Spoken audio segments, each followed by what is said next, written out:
Hello everyone, आप सभी का स्वागत है सीजीपीएससी एबीसीडी में।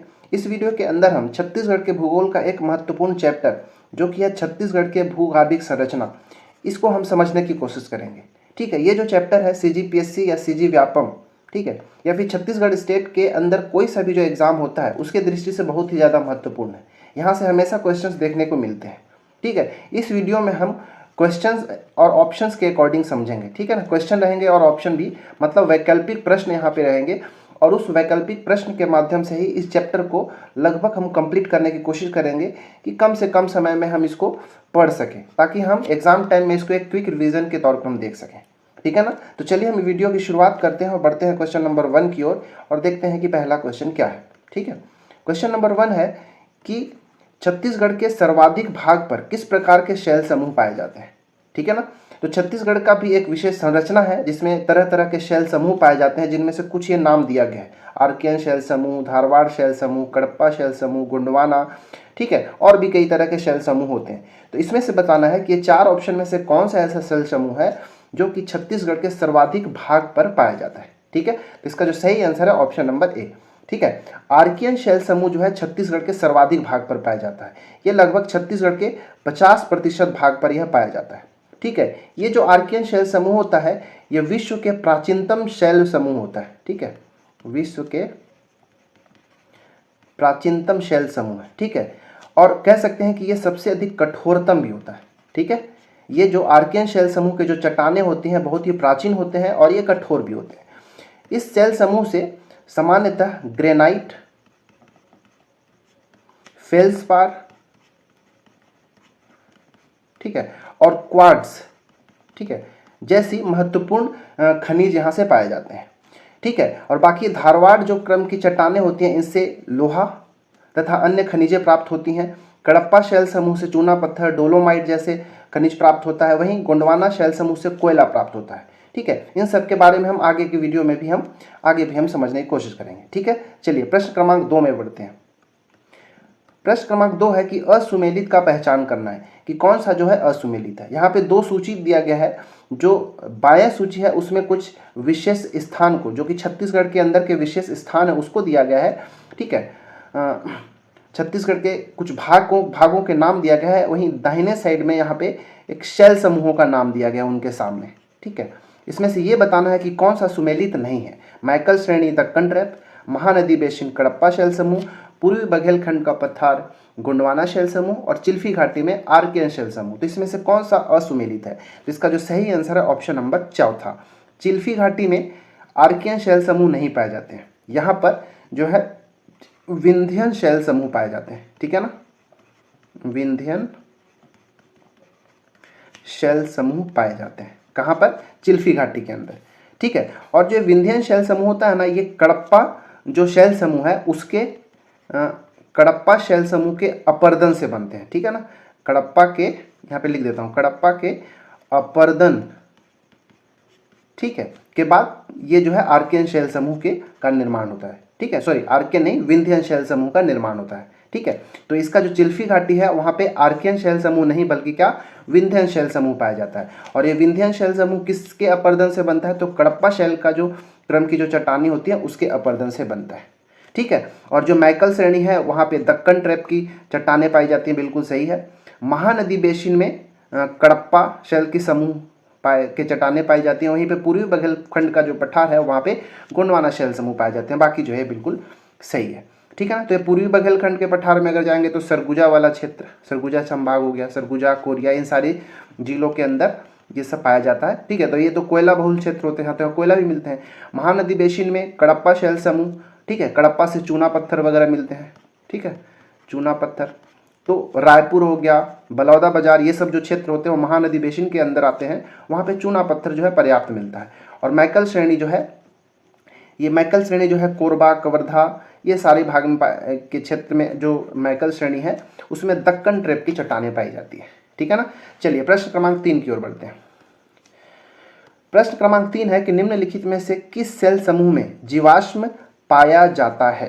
ठीक है, जीवाश्म पाया जाता है। ठीक है ना, हमको बताना, मतलब कहने का कि ये जो 4 ऑप्शन है, इस 4 ऑप्शन में से 3 ऐसे हैं जिसमें जीवाश्म नहीं पाया जाता, परंतु एक में जीवाश्म पाया जाता है। वो कौन सा है? गोंडवाना शैल समूह, आर्कियन शैल समूह, धारवाड़ शैल समूह और कडप्पा शैल समूह, इसमें से किस में जीवाश्म पाया जाता है वो बताना है। इसका जो सही आंसर है ऑप्शन नंबर ए, गोंडवाना शैल समूह में जीवाश्म पाया जाता है। बाकी ये जो तीन है आर्कियन शैल समूह, धारवाड़ और कडप्पा, ये तीनों जो है जीवाश्म रहित होते हैं, ठीक है ना। ये तीनों जो है कैसे हैं, जीवाश्म रहित, मतलब इसमें जीवाश्म नहीं पाए जाते, ठीक है। देखिए मैं समझाया था कि क्या कि गोंडवाना के क्रम की जो चट्टानें होती है इससे कोयला प्राप्त होता है, ठीक है, कोयला प्राप्त होता है। और कोयला तो एक जीवाश्म है ही, क्योंकि ये पेड़ पौधों के से ही बनते हैं बहुत लंबे समय में, इन्हीं का मतलब जब जमीन के अंदर ये दब जाते हैं तो तापमान और दाब की वजह से कोयला में कन्वर्ट हो जाते हैं, तो एक जीवाश्म ही तो है। तो इस तरह से आप पहचान सकते हैं कि जो गोंडवाना शैल समूह होते हैं उसमें जीवाश्म पाए जाते हैं। बाकी आर्कियन शैल चट्टानें, धारवाड़ और कडप्पा, इन सब में जीवाश्म नहीं पाया जाता है, इतना आपको याद रखना है, ठीक है ना। अब देखिए ये गोंडवाना शैल की क्रम की जो चट्टानें होते हैं उसका सबसे प्रमुख खनिज क्या होता है, कोयला होता है, ठीक है। भारत में जितना भी कोयला प्राप्त होता है उसका 98% जो भाग कोयला का होता है वो गोंडवाना से प्राप्त होता है, ठीक है ना। भारत का 98% जो कोयला है किससे, गोंडवाना शैल समूह से प्राप्त होता है, ठीक है। और जो गोंडवाना शैल की जो समूह है ये छत्तीसगढ़ के 17% भाग पर फैला हुआ है, ठीक है ना। 17% भाग पर विस्तृत है। इसका विस्तार कितना है, छत्तीसगढ़ के 17% भाग पर विस्तार है इसका, ठीक है ना। एक चीज और याद रखिएगा कि गोंडवाना शैल समूह है, इसका छत्तीसगढ़ में सबसे पहले इस क्रम का जो चट्टानें होती हैं उनका अध्ययन मेडलीकोट द्वारा किया गया था। मैं यहाँ पर लिख देता हूँ, ठीक है, मेडलीकोट के द्वारा किया गया था। कब, तो ये 1872 में किया गया था सबसे पहली बार, ठीक है। और ये गोंडवाना का नाम भी गोंडवाना किसने, इन्होंने ही रखा था, कब, 1872 के अंदर, ठीक है ना, ठीक है। और धारवाड़ में तो बताया था कि इसमें सर्वाधिक लोहा पाया जाता है, टीन और अभ्लक भी पाए जाते हैं, ठीक है ना। धारवाड़ क्रम की जो चट्टान होती हैं इसमें सर्वाधिक लोहा होता है, ठीक है, लोहा प्राप्त होता है, परंतु साथ ही साथ इसके साथ टीन और अभ्रक भी प्राप्त होते हैं, ठीक है, टीन और अभ्रक भी प्राप्त होते हैं। इसमें जीवाश्म नहीं पाया जाता, जीवाश्म का अभाव होता है। जो आर्कियन शैल समूह होता है इसमें जीवाश्म का अभाव होता है, मैं पहले बता दिया था। और ये जो है छत्तीसगढ़ के 50% भाग पर विस्तृत है, जो कि मैं पहला क्वेश्चन में बताया था, ठीक है ना। ये जो है पृथ्वी के सबसे प्राचीनतम और कठोरतम चट्टानों में से होता है, और इसमें ग्रेनाइट, फेल्सपार और क्वार्ट्ज पाया जाता है, मैं बताया था। और कडप्पा के अंदर क्या क्या, चूना पत्थर, डोलोमाइट इत्यादि पाया जाता है, ठीक है ना। लिख देता हूँ एक बार, ठीक है, चूना पत्थर और डोलोमाइट, ठीक है। चूना पत्थर और डोलोमाइट कहाँ से, कडप्पा शैल के समूह से पाए जाते हैं। देखिए जो चूना पत्थर का है उसका छत्तीसगढ़ में 2 सीरीज पाया जाता है, एक जो है रायपुर सीरीज और दूसरा जो है वो चंदरपुर सीरीज है, ठीक है, जांजगीर चांपा साइड, ठीक है। तो रायपुर सीरीज जो है इसमें सर्वाधिक चूना पत्थर पाया जाता है, ठीक है, सर्वाधिक चूना पत्थर। अगर पूछ दे कि छत्तीसगढ़ में सर्वाधिक चूना पत्थर किस क्षेत्र में या कौन सी सीरीज में पाया जाता है, तो रायपुर क्षेत्र वाला जो सीरीज है उसमें सबसे अधिक चूना पत्थर पाया जाता है, ठीक है। और ये चंदरपुर वाले साइड भी चूना पत्थर की प्राप्ति होती है, ठीक है। तो ये था क्वेश्चन नंबर 3। अब बढ़ते हैं क्वेश्चन नंबर 4 की ओर। प्रश्न क्रमांक 4 है कि छत्तीसगढ़ में पाए जाने वाले शैल समूहों का सही क्रम क्या है, ठीक है ना। हमको ये बताना है कि कौन सा सही क्रम में दिया गया है। 4 ऑप्शंस दिया गया है, इसमें आपको बताना है कि कम से अधिक क्षेत्र में विस्तृत जो है उसका हमको बताना है। तो अभी भी 3 क्वेश्चन अगर पीछे वाले आप ध्यान से देखे होंगे तो आप आसानी से इसको बता पाएंगे कि इसका सही आंसर क्या है, ठीक है। तो हमने बताया था कि जो छत्तीसगढ़ के अंदर जो गोंडवाना शैल समूह है, ठीक है, गोंडवाना, ये छत्तीसगढ़ के 17% भाग पर फैला हुआ है। वहीं जो कडप्पा शैल समूह है, ठीक है, वो छत्तीसगढ़ के 25 से 30% भाग पर फैला हुआ है। और फाइनली जो आर्कियन शैल समूह होता है, ठीक है, आर्कियन शैल समूह, ये 50% भाग पे फैला हुआ है। ये मैं पीछे के क्वेश्चन में डिस्कस कर चुका। अब इसके माध्यम से आप अरेंज कर सकते हैं कि सही क्रम कौन सा है। तो इसका जो सही ऑप्शन हो जाएगा ऑप्शन नंबर सी, गोंडवाना कितना, ये 17% हो जाएगा, ठीक है। कडप्पा कितना हो जाएगा, 30%, और आर्कियन कितना हो जाएगा, 25%। तो इस प्रकार ये बढ़ते क्रम इसका हो गया, तो ऑप्शन नंबर सी हमारा सही हो जाएगा, ठीक है ना। जो गोंडवाना क्रम की जो चट्टानें हैं या गोंडवाना शैल समूह है, इसका विस्तार कहाँ है, पूर्वी बघेलखंड में, ठीक है, पूर्वी बघेलखंड, सरगुजा वाला संभाग का जो क्षेत्र है वो पूर्वी बघेलखंड के अंदर आएगा, ठीक है ना। तो यहाँ पे, और वहीं कडप्पा से अगर पूछ दे तो ये महानदी बेसिन में, ठीक है। कडप्पा शैल समूह कहाँ मिलेगा? महानदी बेसिन, ठीक है। महानदी बेसिन, महानदी बेसिन क्या है? अपना रायपुर हो गया, बलौदा बाजार, धमतरी, ये सब जो दुर्ग वाला क्षेत्र जो है सब महानदी बेसिन के अंदर में आता है। और कडप्पा से क्या मिलता है? चूना पत्थर प्राप्त होता है। वहीं जो आर्कियन शैल समूह है वो छत्तीसगढ़ के 50% भाग में विस्तृत है और इसका विस्तार संपूर्ण छत्तीसगढ़ के अंदर देखने को मिलेगा, ठीक है ना, संपूर्ण छत्तीसगढ़ के अंदर, ठीक है। चलिए क्वेश्चन नंबर हम 5 की ओर बढ़ते हैं। प्रश्न क्रमांक 5 है कि धान का सर्वाधिक पैदावार किस शैल समूह के अंतर्गत होता है, ठीक है ना। धान का सर्वाधिक विस्तार जो है छत्तीसगढ़ के में पाए जाने वाले कौन से शैल समूह में होता है, ठीक है, हमको ये बताना है। तो इसका कडप्पा शैल समूह, धारवाड़ शैल समूह, गोंडवाना शैल समूह या फिर विंध्यन शैल समूह। जैसे कि हम सबको पता है कि जो छत्तीसगढ़ में सर्वाधिक धान का जो पैदावार होता है वो महानदी बेसिन में होता है, ठीक है, महानदी बेसिन में। और अभी जस्ट पीछे क्वेश्चन में मैं आपसे डिस्कस किया कि महानदी बेसिन में कौन सा चट्टान पाया जाता है, कडप्पा, धारवाड़, गोंडवाना या विंध्यन। तो इसका क्या बताया था? कडप्पा शैल समूह, ठीक है। तो कडप्पा शैल समूह जो है वहाँ पे सर्वाधिक धान का पैदावार होगा, ठीक है ना, याद रहेगा कौन सा? कडप्पा शैल समूह, ठीक है। मैं ये भी बताया था कि कडप्पा से क्या मिलता है? चूना पत्थर और डोलोमाइट, चूना पत्थर और डोलोमाइट प्राप्त होता है, किससे? कडप्पा से, ठीक है। ये जो कडप्पा शैल समूह होता है ये परतदार होती हैं, ठीक है। कैसा होता है? परतदार होता है और इसमें जीवाश्म का भी अभाव रहता है इसमें, ठीक है, जीवाश्म रहित होता है, मतलब जीवाश्म का इसमें अभाव होता है, ठीक है। तो सर्वाधिक धान का पैदावार कहाँ होता है? कडप्पा से। ये कितना मात्रा में? छत्तीसगढ़ के 30% भाग पे विस्तृत है, मैं बताया था 25 से लेकर 30, तो आप 30 मान के चल सकते हैं, ठीक है। तो ये हमारा क्वेश्चन नंबर 5 था। चलिए प्रश्न क्रमांक 6 की ओर बढ़ते हैं। प्रश्न क्रमांक 6 है कि निम्नलिखित में से किस चट्टान से काली मिट्टी का निर्माण होता है, ठीक है। कौन से चट्टान से काली मिट्टी का निर्माण होता है? गोंडवाना, दक्कन ट्रैप, धारवाड़ या फिर कडप्पा। इसका सही आंसर क्या होगा? इसका सही answer option number B, Deccan trap, ठीक है। दक्कन ट्रैप जो होता है वो लावा के जमने से, ठीक है, और बेसाल्ट चट्टानों के अपर्दन से बनता है, ठीक है। कैसे? मतलब कह सकते हैं कि ये जो दक्कन ट्रैप होता है बेसाल्ट चट्टानों के अपर्दन से बनता है। बेसाल्ट चट्टानों के अपर्दन से कौन बनता है? दक्कन ट्रैप की चट्टानें बनती हैं, ठीक है ना। बाद में दक्कन ट्रैप का जब रूपांतरण होता है तो यहाँ से लेटेराइट और लमेटा, ठीक है, लेटेराइट और लमेटा चट्टानें बनके तैयार होती हैं, ठीक है। क्या बताया कि बेसाल्ट चट्टानों के अपर्दन से दक्कन ट्रैप का निर्माण होता है, ठीक है। हालांकि लावा के जमने से होता है, ठीक है ना, कह सकते हो कि लावा के जमने से बेसाल्ट चट्टानों का जो अपर्दन होता है उससे दक्कन ट्रैप का निर्माण होता है। और बाद में जब दक्कन ट्रैप का रूपांतरण होता है तो उससे लेटेराइट या फिर लमेटा चट्टानें बनकर तैयार होती हैं, ठीक है ना। और जब दक्कन ट्रैप का रूपांतरण होता है या फिर कह सकते हो कि अपर्दन होगा, ठीक है, दक्कन ट्रैप चट्टानों का जब अपर्दन होगा तब यहाँ से काली मिट्टी का निर्माण होगा, ठीक है। किसका? काली मिट्टी का निर्माण किससे होगा? तो दक्कन ट्रैप की चट्टानों के अपर्दन से काली मिट्टी का निर्माण होता है। और इस काली मिट्टी में हमको पता है कि कपास का खेती बहुत अच्छे से होता है, ठीक है ना। देखिए जो दक्कन ट्रैप की जो चट्टान होती है ना इसमें बॉक्साइट का भंडारण पाया जाता है, ठीक है, बॉक्साइट के भंडार, ठीक है, बॉक्साइट का।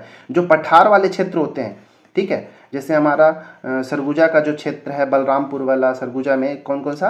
अपना सामरी का पठार, ठीक है, मैनपाट, ये सब में दक्कन ट्रैप की चट्टानें पाई जाती है क्योंकि उधर बॉक्साइट की मात्रा पर्याप्त होती है, ठीक है ना। तो तो हमारा जो पहला क्वेश्चन है कि छत्तीसगढ़ में कितने प्रकार की मिट्टियाँ पाई जाती हैं, ठीक है ना। छत्तीसगढ़ में कितने प्रकार की मिट्टियाँ पाई जाती है? 5, 4, 6 या फिर 3। इसका जो सही आंसर है ऑप्शन नंबर ए, अर्थात छत्तीसगढ़ के अंदर 5 प्रकार की मुख्य रूप से, ठीक है ना, और 5 से अधिक भी पाए जाते हैं। लेकिन अगर आपसे पूछेगा कि मुख्यतः कितने प्रकार की मिट्टियाँ छत्तीसगढ़ के अंदर पाई जाती हैं तो आपको लगाना है कि 5। वो पाँचों कौन कौन सा है मैं आपको नाम लिख के बताता हूँ। जो पहला है उसको हम कहते हैं लाल पीली मिट्टी, ठीक है, पहली मिट्टी कौन सी है? लाल पीली मिट्टी। जो दूसरी मिट्टी है उसको हम कहते हैं लाल बलुई मिट्टी, ठीक है। अभी हम इन सब के बारे में इनके बारे में अध्ययन करेंगे। तो पहला है लाल पीली मिट्टी, दूसरा लाल बलुई मिट्टी, तीसरा जो मिट्टी है उसको हम कहते हैं लाल दोमट मिट्टी, लाल दोमट मिट्टी, और चौथा जो है उसको हम कहते हैं लेटेराइट मिट्टी, ठीक है, लेटेराइट मिट्टी। और फाइनली जो पांचवा है वो है काली मिट्टी, ठीक है ना। तो इस छत्तीसगढ़ के अंदर मुख्य रूप से इस 5 तरह की मिट्टियां पाई जाती हैं, ठीक है ना। लाल पीली मिट्टी, लाल बलुई मिट्टी, लाल दोमट मिट्टी, लेटेराइट मिट्टी और काली मिट्टी। तो ये पांचों का नाम आपको याद रखना है, ठीक है ना। चलिए प्रश्न क्रमांक 2 की ओर बढ़ते हैं। हाँ, प्रश्न क्रमांक 2 है कि छत्तीसगढ़ में सर्वाधिक भाग पर कौन सी मिट्टी पाई जाती है, ठीक है। मतलब छत्तीसगढ़ का जो मुख्य भूभाग है उसमें सर्वाधिक भाग पर कौन सी मिट्टी पाई जाती है। ये 4 ऑप्शन में से कौन सा आपको सही लगता है? काली मिट्टी, लेटेराइट मिट्टी, लाल पीली मिट्टी या फिर डोरसा मिट्टी। तो जो इसका सही आंसर है वो है ऑप्शन नंबर सी, ठीक है ना, लाल पीली मिट्टी। छत्तीसगढ़ के सर्वाधिक भाग पर लाल पीली मिट्टी पाई जाती है, जो कि लगभग छत्तीसगढ़ के संपूर्ण क्षेत्रफल का या फिर संपूर्ण भाग का 50 से 55% जो भाग है उस पर लाल पीली मिट्टी पाई जाती है, ठीक है। इस लाल पीली मिट्टी में लोहे और रेत की मात्रा अधिक होती है, ठीक है ना। अभी लाल पीली मिट्टी के बारे में मैं पूरा यहाँ पे डिस्कस कर देता हूँ एक बार। क्या कि जो लाल पीली मिट्टी होती है इसके अंदर लोहा, ठीक है, और रेत की अधिकतम मात्रा होती है, ठीक है ना। लोहा और रेत की मात्रा अधिकतम होती है और इसका जो रंग जो होता है ना, ठीक है, ये लाल रंग का होगा क्योंकि इसमें लोहे की मात्रा अधिक है। और नाम से ही समझ में आ रहा है कि लाल पीली मिट्टी, मतलब इसमें लाल और कुछ पीले रंग का दिखने को दिखेगा। तो इसमें जो लाल रंग होता है ना, ठीक है, इसमें जो मैं लाल पीली मिट्टी का नाम रख रहा हूँ, तो इसमें जो लाल होता है वो लाल किसकी वजह से होता है? तो अगर आपसे पूछेगा कि लाल पीली मिट्टी में जो लाल रंग होता है वो किसके कारण होता है, तो ये होता है Fe3O4, मतलब फेरिक ऑक्साइड के कारण, ठीक है।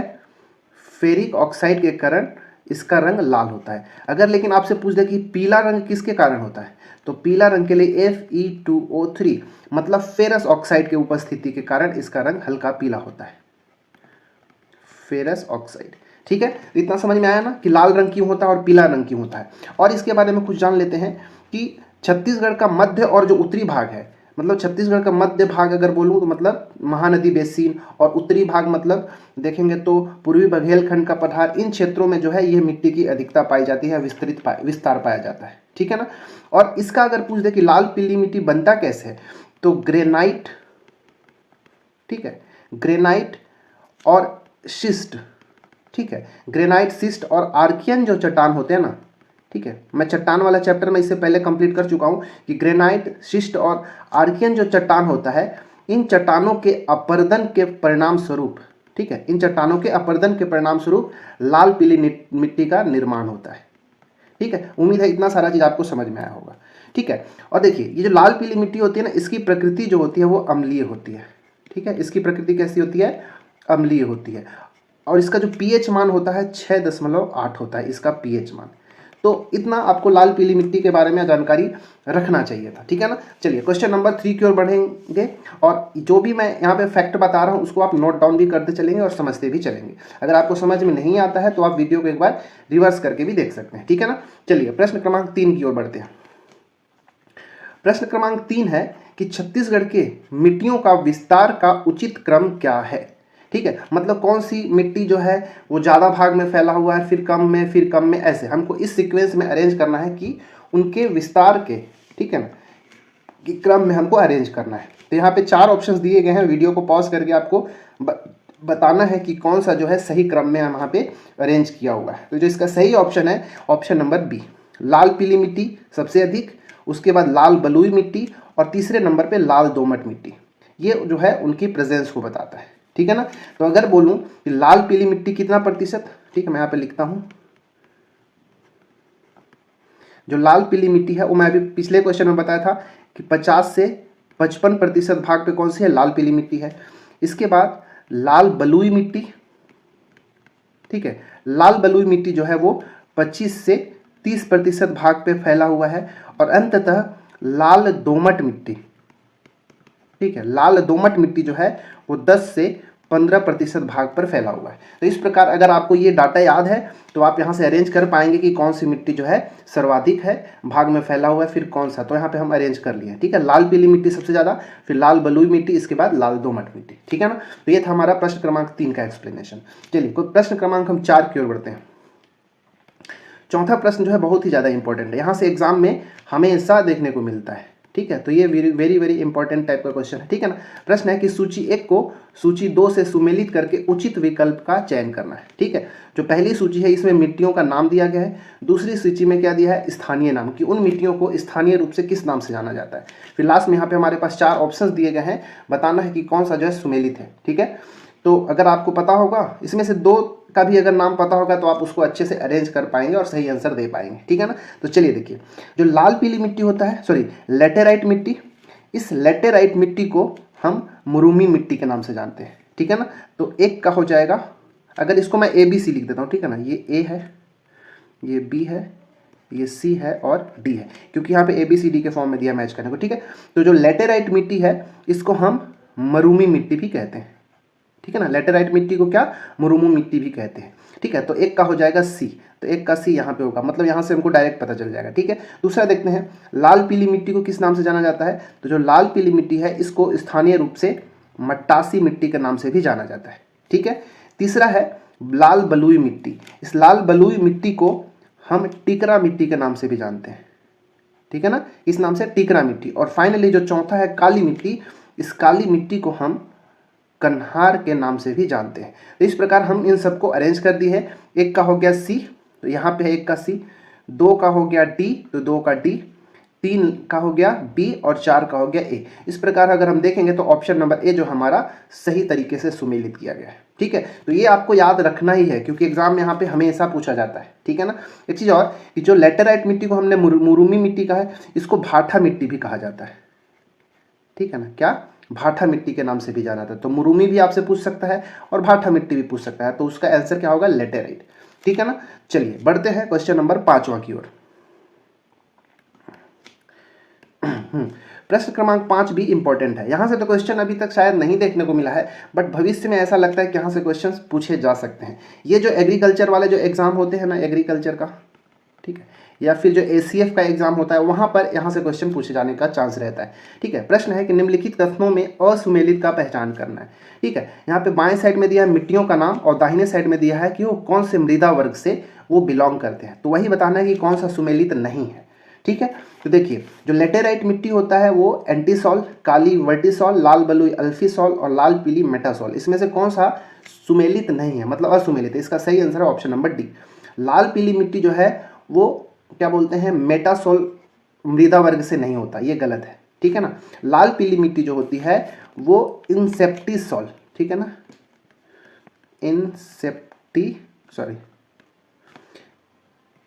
इंसेप्टिसॉल मृदा वर्ग से बिलोंग करता है, ठीक है ना। लाल पीली मिट्टी इंसेप्टिसॉल, और लेटेराइट तो ये ठीक है एंटीसॉल मृदा वर्ग से, काली मिट्टी जो होती है वर्टिसॉल मृदा वर्ग से, और लाल बलुई मिट्टी जो होती है अल्फीसॉल मृदा वर्ग से बिलोंग करता है। तो ये जो है बाकी 3 सत्य है, चौथा वाला असुमेलित था जो कि इसका सही आंसर होगा इंसेप्टिसॉल, ठीक है ना। चलिए प्रश्न क्रमांक 6 की ओर बढ़ते हैं। प्रश्न क्रमांक 6 है कि बस्तर के पठारी क्षेत्र में पाई जाने वाली स्थानीय मिट्टियों का उच्च से निम्न क्रम में व्यवस्थित करना है। देखिए यहाँ पे 4 प्रकार का नाम दिया गया है, ये मिट्टियों के ही 4 अलग अलग नाम है जो कि स्थानीय रूप से जाना जाता है। तो इनको उच्च से निम्न क्रम में व्यवस्थित करना है। उच्च से निम्न क्रम का मतलब कि सबसे टॉप में क्या पाया जाता होगा, अधिक ऊंचाई पर, फिर उससे कम ऊंचाई पर कौन सी मिट्टी पाई जाती होगी, फिर उससे भी कम ऊंचाई पर कौन सी मिट्टी, और सबसे निचले स्तर पर कौन सी मिट्टी पाई जाती है। तो ये चारों के नाम को हमको अरेंज करना है, ठीक है। तो वीडियो को पॉज करके आप इसको ध्यान से ऑप्शंस को देखेंगे, इसके बाद मैच करने की कोशिश करेंगे, ठीक है। तो मैं इसका सही आंसर बनाता हूँ। इसका सही आंसर जो है ऑप्शन नंबर B, ठीक है। मारहान, टिकरा, माल और गभार, ठीक है। तो ये जो बस्तर के क्षेत्र में, ये पॉइंट को याद रखना है कि बस्तर के पठारी क्षेत्र की बात कर रहा हूँ, ठीक है ना। तो बस्तर के पठारी क्षेत्र में जो सबसे ऊंचाई पर, अधिक ऊंचाई पर जो मिट्टी पाई जाती है उसको हम मरहान कहते हैं, ठीक है। क्या कहते हैं, मरहान। फिर उससे और थोड़ी सी नीचे जो मिट्टी पाई जाती है ऊंचाइयों पर उसको हम कहते हैं टिकरा, ठीक है। और उसके नीचे गए तो यहाँ पे जो मिट्टी पाई जाती है इसको हम माल कहते हैं, ठीक है। इसको बाड़ी भी कहा जाता है, ठीक है, माल बाड़ी। और फाइनली जो सबसे निचले स्तर पे जो मिट्टी पाई जाती है उसको हम गभार कहते हैं, ठीक है ना, गभार। तो सबसे ऊपर मरहान, फिर टिकरा, फिर माल या बाड़ी, फिर निचले स्तर पे गभार पाया जाता है। इससे आपको उल्टा भी पूछ सकता है कि निम्न से उच्च क्रम में व्यवस्थित करें, तो उस केस में सबसे पहले गभार होता, उसके बाद माल या बाड़ी, फिर तीसरे नंबर पे टिकरा और अंत में ऊपर सबसे ऊंचाई पे हो जाएगा मरहान। ठीक है, तो ये था प्रश्न क्रमांक 5। ये भी बहुत इंपॉर्टेंट है, ये क्वेश्चन भी 2-3 बार एग्जाम में पूछे जा चुके हैं। ठीक है ना। चलिए प्रश्न क्रमांक 7 की ओर बढ़ते हैं। 7वां प्रश्न है कि छत्तीसगढ़ के सरगुजा क्षेत्र में ऊंचाई पर पाए जाने वाली स्थानीय मिट्टी को क्या कहते हैं। क्वेश्चन जो है 6वें की तरह ही है, परंतु 6वें क्वेश्चन में बस्तर क्षेत्र बोल दिया था। ठीक है, परंतु ये जो 7वां क्वेश्चन है इसमें सरगुजा क्षेत्र की बात किया है। यहाँ पे सरगुजा संभाग में जो मिट्टी स्थानीय मिट्टी होती है उसकी बात किया है। ठीक है, तो सरगुजा क्षेत्र में ऊंचाई पर मतलब बोल सकते हो कि सबसे उच्चतम जो पहाड़ी टाइप का क्षेत्र होता है उस पर कौन सी स्थानीय मिट्टी पाई जाती है। ठीक है, या फिर जो पाई जाती है उसको क्या कहते हैं, बाहरा, गाद छावर, छावर या टिकरा, क्या कहा जाता है। ठीक है, तो जो सही आंसर जो है ऑप्शन नंबर डी। ठीक है, सबसे ऊंचाई पर जो पाए जाने वाली स्थानीय मिट्टी जो होती है सरगुजा क्षेत्र में वो क्या कहलाती है, टिकरा। जबकि क्या बोलते हैं बस्तर क्षेत्र में जाओगे तो ऊंचाई पर के हिसाब से अगर देखोगे तो दूसरे क्रम में यहाँ पे टिकरा पाया जाता है। ठीक है, ऊपर में यहाँ पे क्या था, मरहान था। वहीं सरगुजा क्षेत्र में जाओगे तो सबसे उच्चतम बिंदु पे जो पाया जाता है वो क्या होता है, टिकरा था। ठीक है ना। इधर ये सब जो है, जो यहाँ पे चारों जो नाम आपको दिख रहा है ये चारों सरगुजा क्षेत्र की ही मिट्टी है। अगर हम इनको इनके ऊंचाइयों के हिसाब से अरेंज करें तो सबसे टॉप में जो होगा वो तो अभी हम देखें टिकरा। ठीक है, उसके जस्ट नीचे वाले स्तर पे अगर जाएंगे तो यहाँ पे होता है छावर। ठीक है, छावर मिट्टी। और उसके नीचे अगर हम जाएंगे तो आता है गाद छावर, गाद छावर। और सबसे निचली स्तर पर जो मिट्टी होती है सरगुजा क्षेत्र में उसको हम कहते हैं बाहरा। ठीक है, क्या कहते हैं, बाहरा। तो ये सरगुजा क्षेत्र का था, सबसे ऊपर में टिकरा, फिर छावर, फिर गाद छावर, फिर बाहरा। इसको भी आपको उच्च से निम्न क्रम में अरेंज करने को दे सकता है क्वेश्चन, या फिर निम्न से उच्च क्रम में आपको अरेंज करने को दिया जा सकता है। तो ये सीक्वेंस को भी आपको यहाँ से याद रखना है। ठीक है ना। चलिए प्रश्न क्रमांक 8 देखते हैं। प्रश्न क्रमांक 8 है कि डोरसा मिट्टी के बारे में कौन सा कथन जो है असत्य है। ठीक है, तो यहाँ से भी एग्जाम में एक बार पूछा जा चुका है कि डोरसा मिट्टी कौन सी होती है। क्योंकि अभी तो मैंने बताया था कि 5 ही ऐसी मिट्टी होती हैं छत्तीसगढ़ के अंदर जो मुख्य रूप से पाए जाते हैं, जो कि महत्वपूर्ण है। तो ये डोरसा मिट्टी कहाँ से आ गया, तो इसके बारे में भी जानना जरूरी है। देखिए, डोरसा कोई अकेले एक मिट्टी नहीं है, ये 2 मिट्टियों का मिश्रण है। ठीक है ना। तो पहले आप वीडियो को पॉज करके बताएं कि कौन सा जो है इसमें से असत्य है, तो मैं अब इसको बताता हूँ। देखिए, जो डोरसा मिट्टी होती, पहला कथन क्या है कि यह कन्हार और मट्टासी का मिश्रण होता है। बिल्कुल सही है। ठीक है, ये वाला कथन जो है सही है। ठीक है ना, ये कथन जो है सही है कि जो डोरसा मिट्टी होता है वो कन्हार और मट्टासी का मिश्रण होता है। अच्छा, कन्हार कौन सी मिट्टी को कहते हैं वो तो मैं शुरू में बता चुका कि शायद नहीं बताया हूँ। ठीक है, कन्हार जो है काली मिट्टी को कहा जाता है। ठीक है ना, कन्हार का ही स्थानीय काली मिट्टी का ही स्थानीय नाम जो है क्या है, कन्हार कहलाता है। ठीक है ना।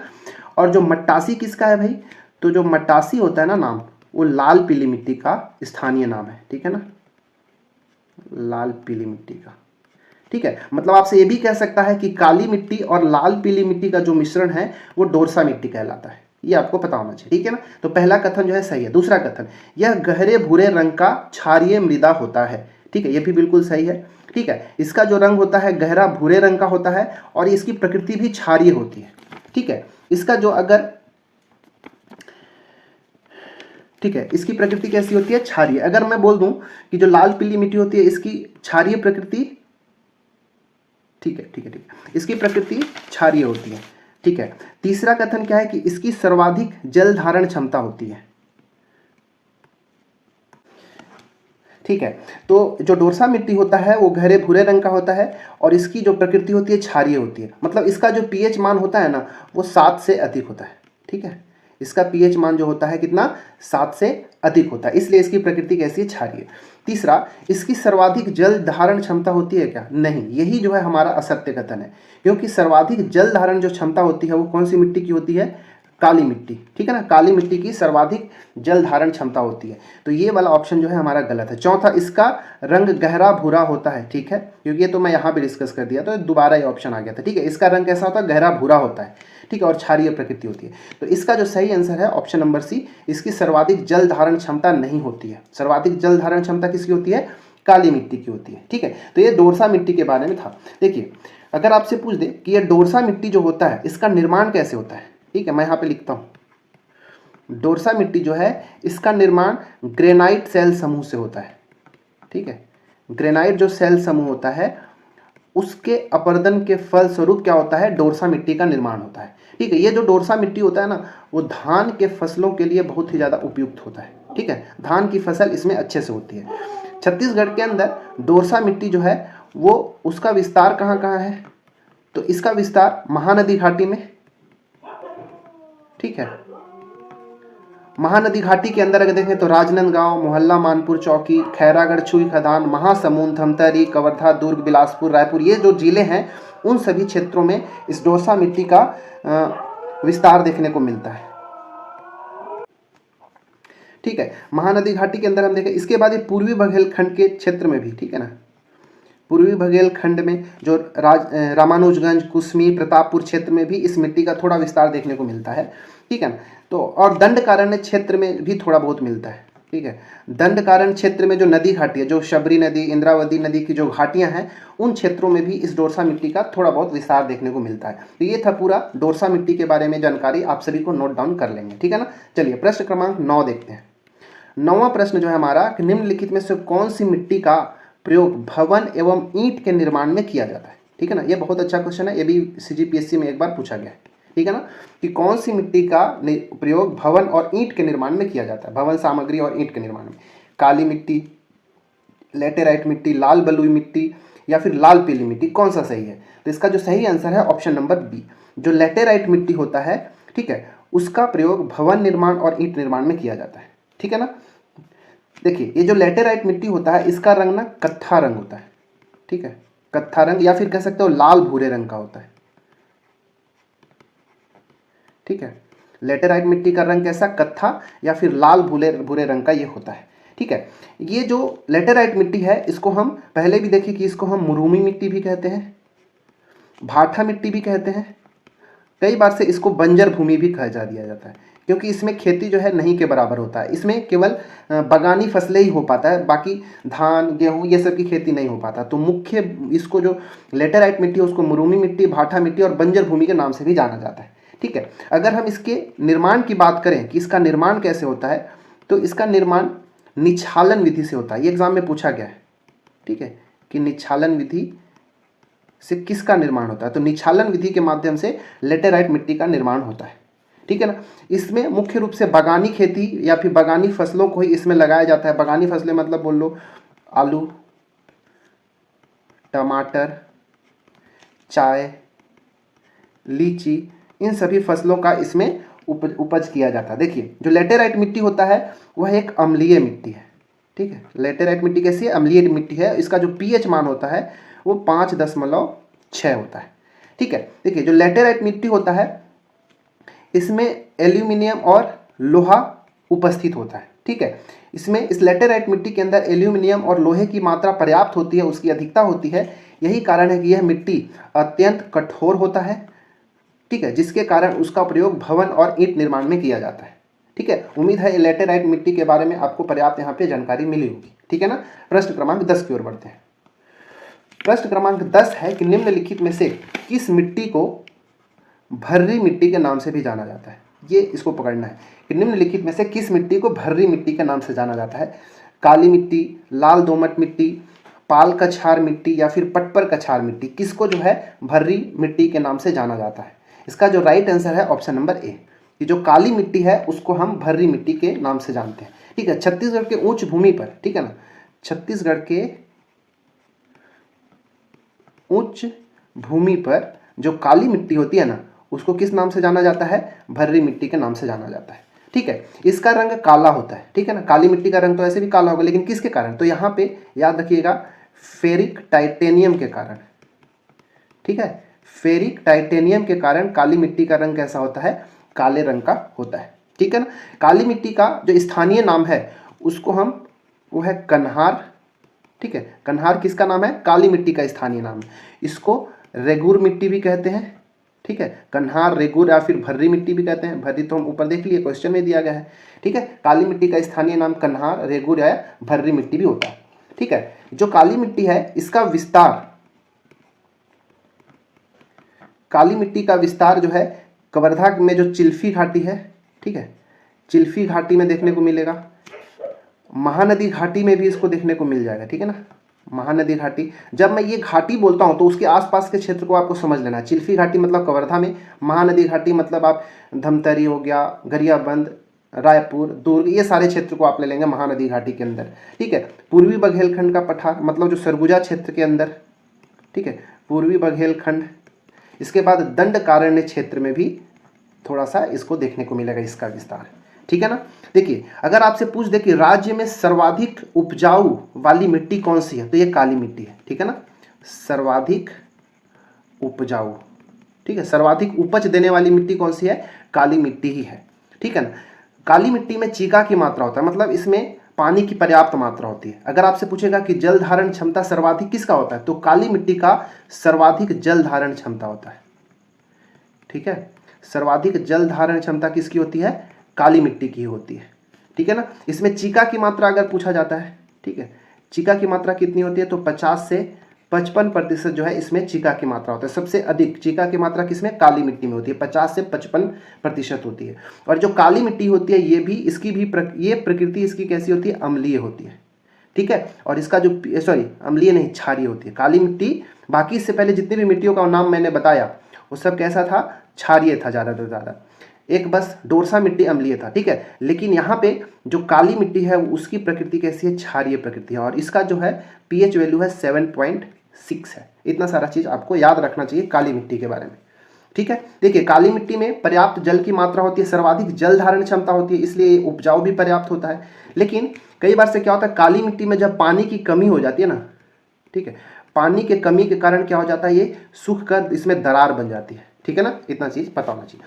अब ठीक है, लाल दोमट मिट्टी, तो हम, ठीक है, लाल दोमट मिट्टी के बारे में भी आगे हम जानेंगे। देखिए यहाँ पे पाल कछार मिट्टी, ठीक है, पाल कछार मिट्टी और पटपर कछार मिट्टी, ये दोनों मिट्टी को तो मैं नाम नहीं बताया, परंतु ये थोड़ा बहुत अंशतः मतलब आंशिक रूप से यहाँ देखने को मिलते हैं छत्तीसगढ़ के अंदर, पाल कछार मिट्टी और पटपर कछार मिट्टी। देखिए पाल कछार मिट्टी के किसको कहते हैं, तो जो नदी के किनारे जो पाई जाने वाली मिट्टी होती है ना, उसको हम पाल कछार नदी कहते हैं, पाल कछार मिट्टी कहते हैं। मैं यहाँ पे लिख देता हूँ नदी किनारे, नदी के किनारे पाई जाने वाली मिट्टी को पाल कछार मिट्टी कहते हैं। इसको कई बार से कांप मिट्टी भी कहते हैं। ठीक है, कांप मिट्टी भी कहा जाता है किसको, पाल कछार मिट्टी को। ठीक है, इसकी जल धारण क्षमता ठीक ठाक होती है, पर्याप्त होती है।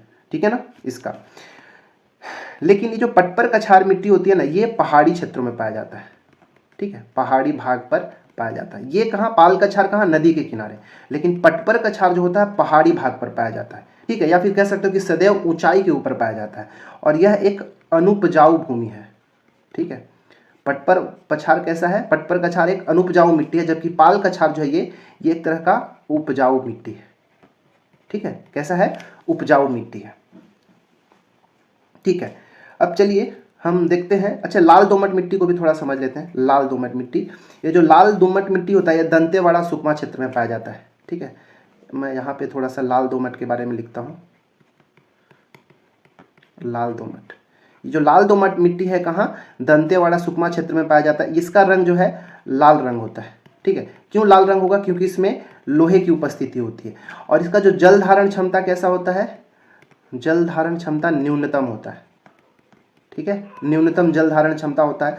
जल के अभाव के कारण ये पत्थर के समान कठोर हो जाता है, लाल दोमट मिट्टी। ठीक है, तो यहाँ पे इतना सारे हम चारों तरह के मिट्टियों के बारे में जान लिए। ठीक है, प्रश्न क्रमांक 11 में बढ़ते हैं, और ये प्रश्न क्रमांक 11 है, ये हमारा लास्ट क्वेश्चन है इस वीडियो का, और इतना जो क्वेश्चन होगा आपके लिए पर्याप्त होगा। 11वां क्वेश्चन है कि निम्नलिखित में से किस मिट्टी की प्रकृति क्षारीय होती है। ठीक है ना, हमको ये बताना है, मतलब किसी एक मिट्टी की प्रकृति क्षारीय होगी, बाकी जितनी भी मिट्टी होगी उन सब की प्रकृति कैसी होगी, अम्लीय होगी। ठीक है ना, तो देखते हैं, अगर इन सब का पीएच मान मैं पीछे से बताते आ रहा हूँ, उनसे अगर आप इसको मैच कर देंगे तो आपको समझ में आ जाएगा। तो देखिए पहले हम वही देखते हैं कि जो लाल बलुई मिट्टी होती है, ठीक है, लाल बलुई मिट्टी, इसका जो पीएच मान होता है वो होता है 5.2। ठीक है, वहीं पे जो लाल पीली मिट्टी है इसका पीएच मान जो होता है 6.8। लेटेराइट मिट्टी का पीएच मान जो होता है वो होता है 5.2, और काली मिट्टी का जो पीएच मान होता है वो होता है 7.6। ठीक है, ये हम पीएच मान लिख दिए। अब हमको पता है कि पीएच मान जो है वो 0 से लेके 14 तक का एक स्केल होता है। ठीक है, यहाँ पे ये 7 जो होता है बीच में उदासीन वाला होता है, ठीक है, सातवां, जिसका पीएच वैल्यू 7 होता है उसकी प्रकृति उदासीन होती है। 7 से अधिक वाले की प्रकृति कैसी होती है? क्षारीय, और जिसका 7 से कम होगा उसकी प्रकृति होती है अम्लीय। ठीक है, तो अब देख लीजिए यहाँ पर ये जो तीनों मिट्टी है इसका पीएच मान कितना है? 7 से कम है, अतः ये तीनों जो है इनकी प्रकृति कैसी है? अम्लीय प्रकृति होती है, एसिडिक नेचर है। ठीक है, बट जो काली मिट्टी है उसका पीएच वैल्यू कितना है? 7.6 है, इसलिए जो काली मिट्टी है वो क्षारीय प्रकृति की होती है। हमसे पूछा है क्षारीय, मतलब हमारा ऑप्शन नंबर डी जो है राइट हो जाएगा कि काली मिट्टी की प्रकृति कैसी होती है? क्षारीय होती है। बाकी हम यहाँ पे लाल पीली मिट्टी के बारे में पहले जान चुके हैं, लेटेराइट के बारे में जान गए, काली मिट्टी, ये लाल बलुई के बारे में थोड़ा सा जान लेते हैं कि ये क्या बच गया है। ठीक है, लाल बलुई मिट्टी कैसी होती है? अम्लीय प्रकृति की होती है, जिसका पीएच मान 5.2 होता है। ठीक है, ये लाल बलुई मिट्टी को लाल रेतीली मिट्टी भी कह सकते हैं। ठीक है, लाल बलुई मिट्टी को लाल बलुई या फिर लाल रेतीली मिट्टी भी कहते हैं। ठीक है, और इसको हम टीकरा मिट्टी भी कहते हैं। पीछे हम देखे थे कि टीकरा, लाल बलुई मिट्टी को ही टीकरा के नाम से जाना जाता है। यह जो है अपेक्षाकृत देखा जाए बाकी लोगों से तो इसकी उपजाऊपन जो होता है कम उपजाऊ होता है, ज़्यादा उपजाऊ इसका होता नहीं। ठीक है, इसमें जो है लोहे की अधिकता होती है, क्योंकि लाल रंग जहाँ भी आपको समझ में आ जाएगा तो दिख जाएगा तो समझ जाना कि उसमें लोहे की मात्रा है। ठीक है, तो इसमें लोहा की मात्रा पाई जाती है, साथ ही साथ थोड़ा सा मात्रा में इसमें नाइट्रोजन और ह्यूमस। ठीक है, मतलब कह सकते हो कि नाइट्रोजन और ह्यूमस की मात्रा क्या होती है? कम होती है। ठीक है, जिस मिट्टी में ह्यूमस की मात्रा जितनी अधिक होगी वह उतनी अधिक उपजाऊ भी होगी। तो जो लाल बलुई मिट्टी है इसमें लोहे की मात्रा अधिक होती है, परंतु नाइट्रोजन और ह्यूमस की मात्रा कम होती है, जिसके कारण ये जो है कम उपजाऊ होता है। ठीक है ना। ये जो लाल रेतीली मिट्टी या फिर लाल बलुई मिट्टी होती है इसमें ग्रेनाइट और निस चट्टानों का अवशेष पाया जाता है। ठीक है, ग्रेनाइट और निस चट्टानों का अवशेष पाया जाता है लाल बलुई मिट्टी में। तो ये था हमारा टोटल आज का कुल 11 क्वेश्चंस। इस 11 क्वेश्चंस के माध्यम से इस मिट्टी के बारे में, छत्तीसगढ़ के अंदर जितनी भी मिट्टियाँ होती हैं उनके बारे में हम जानने का प्रयत्न किए, और ज़्यादा से ज़्यादा फैक्ट्स को मैंने यहाँ पे इंक्लूड कर दिया है। अब थोड़ा बहुत आपको मेहनत करना पड़ेगा, क्योंकि अगर मेंस में अगर पूछेगा तो थोड़ा बहुत आपको इंक्लूड करना होगा अलग से। बाकी जितनी भी फैक्चुअल बात होती है जो कि प्रीलिम्स की दृष्टि से या फिर व्यापम के एग्ज़ाम के दृष्टि से जो इम्पोर्टेंट है, आपका यहाँ से बन जाएगा। ठीक है, उम्मीद है आपको ये वीडियो पसंद में आया होगा, अच्छा लगा होगा। अगर अच्छा लगे तो लाइक करें, सब्सक्राइब करें और शेयर भी करें। मिलते हैं अगले वीडियो में, तब तक के लिए धन्यवाद।